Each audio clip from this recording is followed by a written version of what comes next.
Não sei isso. Já?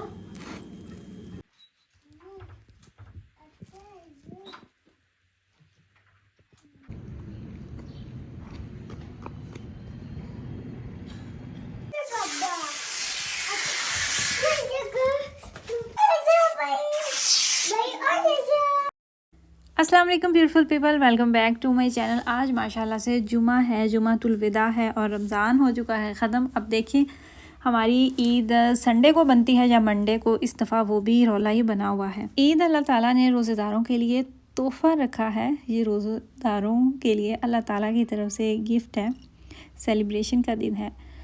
Eid जो है वो सर पे आन पहुंची और मैंने अभी तक अपने ना कपड़े निकाल के रखे और ना ही बच्चों के कपड़े मैंने रेडी किए थे। तो मैंने सोचा कि आज का दिन लगा के मैं कपड़ों के जो काम है ना वो भी ख़त्म करती हूँ। उससे पहले मैं आपको ये बता दूँ, ये जो मिरर आपको नज़र आ रहा है ये मैंने ऑनलाइन ऑर्डर किया हुआ था, तो वो मुझे मिल चुका था। यहाँ पर मैंने अपने हस्बैंड को कहा कि प्रॉपर इसकी मेजरमेंट करें और फिर सेट करें, क्योंकि मैं नहीं चाहती कि इधर उधर हो जाए। खैर मैं और साविया बाहर निकले हुए थे और बहुत प्यारा मुझे वो एक दरख्त नज़र आया, बड़े प्यारे उस पर फूल लगे हुए थे, वो मैंने थोड़ा सा कैप्चर किया। अच्छा, ये मेरा ईद का ड्रेस है, ये बना हुआ है पता नहीं ये कौन सा स्टफ़, तब तो मुझे स्टफ़ भी भूल गया है, या करंडी है या खद्दर है, कुछ इस तरीके से। अभी यहाँ पे तो ठंड है, लेकिन फ़िलहाल जो मौसम चल रहा है ना, आप हर तरह के कपड़े पहन सकते हैं, मोटे भी पहन सकते हैं, गर्मी वाले भी पहन सकते हैं। ऑफ कोर्स लॉन के कपड़े, काटन के तो आप नहीं पहन सकते, लेकिन फिर भी ना इतनी वो ठंड है तो ना इतनी गर्म है। अगर दोनों का कहा जाए ना तो सर्दी की तरफ ही जाता है ज़्यादा वेदर फ़िलहाल। ये मैंने पहले भी एक दफ़ा वीडियो में आप लोगों के साथ शेयर किया था। जब मैं पाकिस्तान से लेके आई थी गालबन साल 1.5 साल पहले, तो तब से ये मेरा टैग के साथ बिल्कुल नया जोड़ा पड़ा हुआ है। मुझे ये वाला जोड़ा बहुत पसंद है। जब मैंने ये लिया था ना, मुझे तब से बहुत पसंद है। सिंपल सा है, रॉयल ब्लू इसका कलर है। कैमरे में अब पता नहीं वो उस तरीके से नज़र आ रहा है या नहीं। साथ सिंपल सा इसका कैप्री है और इसके बाजू और गले पे बिल्कुल लाइट सी डिज़ाइनिंग की हुई है। शनायर ब्रांड का ये ड्रेस है। इसके साथ मुझे अभी शॉल अपनी मैच करनी है। देखिए ईद सर पे आ पहुंची है और अभी तक शॉल का कोई पता ही नहीं है। हाँ, कोई ना कोई घर से भी हो ही सकती है, क्योंकि मेरे पास काफ़ी ज़्यादा वैरायटी है, वरना मार्केट तो सब करीब ही हैं। ये मैंने इसके साथ बैग लेके रखा हुआ है। देखिए ईद पे ये मैं लेती हूँ या नहीं, लेकिन ये बैग जो है ना, ये मैंने ईद के लिए अपना सेलेक्ट करके साइड पे रखा हुआ है। पाकिस्तान में तो फर्शी शलवार है ट्रेंड में, लेकिन हम बेचारे परदेसी कहाँ पे ट्रेंड फॉलो कर सकते हैं। हम तो पाकिस्तान जाते हैं हम लोग साल बाद, वहाँ से जोड़े लेके आते हैं बैग भर भर के, उनको रखते हैं बैग में पड़े रहते हैं, और जब उनका ट्रेंड चला जाता है तो हम उसको पहन रहे होते हैं निकाल के। तो ऐसा सीन होता है हमारे साथ। और इतने महंगे जोड़े लेके आते हैं, उनको वेस्ट करने पे भी दिल नहीं चाहता कि लो जी अब ट्रेंड चला गया है तो अब हम पहनेंगे भी नहीं। ऐसा नहीं होता, पैसे हम थोड़े बहुत तो पूरे कर ही लेते हैं। अच्छा, ये बच्चों की शलवारें कमीज़ें मैं जब आखिरी दफ़ा पाकिस्तान गई थी ना, तो तब मैं लेके आई थी। मैंने एहतियातन इनकी ईद का हिसाब लगा के, मौसम का भी हिसाब लगा के, मैंने उस हिसाब से इनके कपड़े सिलवाए थे।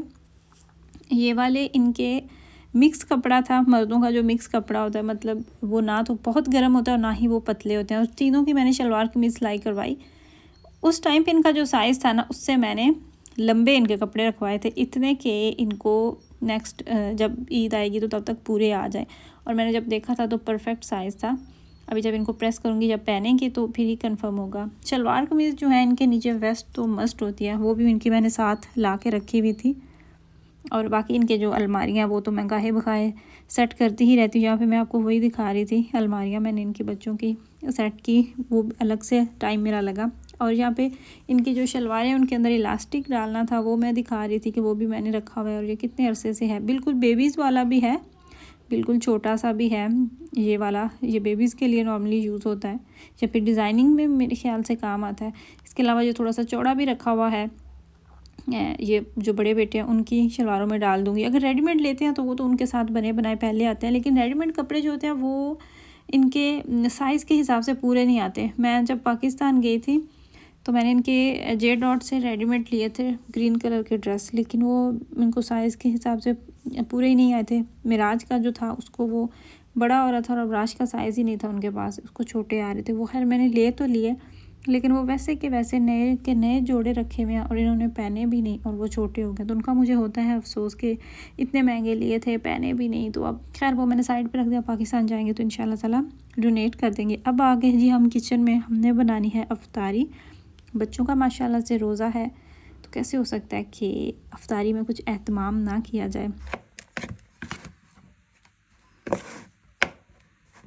फेसबुक पे मैंने एक रेसिपी देखी जो कि बहुत ट्रेंडिंग पे जा रही थी और बहुत उसके अच्छे खासे व्यूज़ भी थे और देखने में भी बहुत मज़ेदार और बहुत यमी लग रही थी। तो बच्चे जो है ना वो इस तरह की चीज़ें बहुत खुश होकर खाते हैं। सो मैंने सोचा कि इसको ट्राई करते हैं, बच्चे भी खुश हो जाएंगे और एक नई चीज़ भी हम ट्राई कर लेंगे। ये बेसिकली है जापानीज़ लॉन्ग फ्राइज़। इसके लिए आपको आलू चाहिए।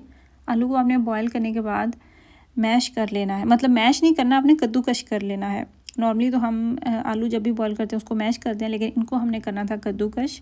कद्दूकश करने के बाद जब वो रूम टेम्परेचर पे आ चुका तो उसके अंदर हमने डाला नमक, काली मिर्च और कॉर्नफ्लोर। ये बस इसके अंदर हमने चीज़ें डाली और हमने उसको बहुत अच्छे से गूंथ लिया, सेम ऐसे जैसे हम आटे को गूंथते हैं। तकरीबन 3 बड़े साइज़ के आलू थे और 3 चम्मच ही मैंने उसके अंदर कॉर्नफ्लोर डाला था। बाकी काली मिर्च और नमक आपने अपने टेस्ट के हिसाब से डाल लेना है। तो उसके बाद हमने उसको अच्छे से गूंद के ज़िपलॉक बैग के अंदर डाल के बेलन की मदद से बिल्कुल चिपटा सा बेल लेना है। जब वो अच्छे से हमें लगे कि इसकी तय बिल्कुल बराबर हो चुकी है, हम उसको रख देंगे फ्रिज में आधे घंटे के लिए। तो उसके बाद हम उसको शेप दे के फ्राई कर लेंगे। और साथ ही मैं बना रही थी सहरी में चिकन का सालन बना रही थी, बिल्कुल कम थोड़े से मसाले डाल के। तो मुझे लगा कि ये अच्छा रहेगा, अक्सर लोग बनाते हैं और पराठों के साथ बहुत मज़े का लगता है इस तरह का सालन। मुझे ख़ुद भी बहुत पसंद है, लेकिन मेरे हस्बैंड ने नहीं खाया। ये कितने दिन लगा के मैंने ख़ुद ही फिर ख़त्म भी किया। उन्होंने मुझे मना किया कि तुमने गोश्त क्यों बनाया है। फिर मैंने सोचा ठीक है अब नहीं बनाऊँगी। बच्चों के लिए मैं बना रही थी चिकन पास्ता। यहाँ पे मैंगो तो नहीं, खैर बनाना शेक मैंने बनाया था। मैंगो शेक मैं अपने लिए अलग से बनाती हूँ, कभी बनाती हूँ, वरना ज़्यादातर हमारे घर में बनाना शेक ही चल रहा होता है, बच्चे वही खुश होकर पीते हैं। चिकन पास्ता मुझे बनाना था, उसके लिए भी मैंने चिकन जो है वो रेडी करके रख लिया था। पास्ता भी हमारा बॉयल हो चुका था।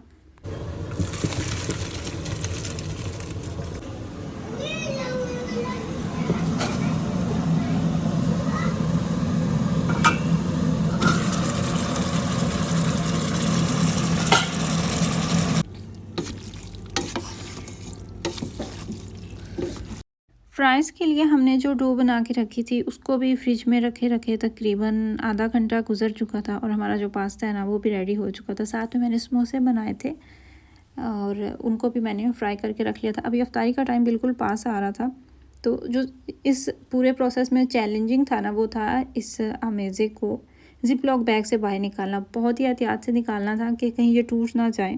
खैर लकीली हमने इस अमेज़े को बाहर निकाला और ये टूटा नहीं था। अब हम इसको लंबाई में काट के तो फ्राई कर लेंगे।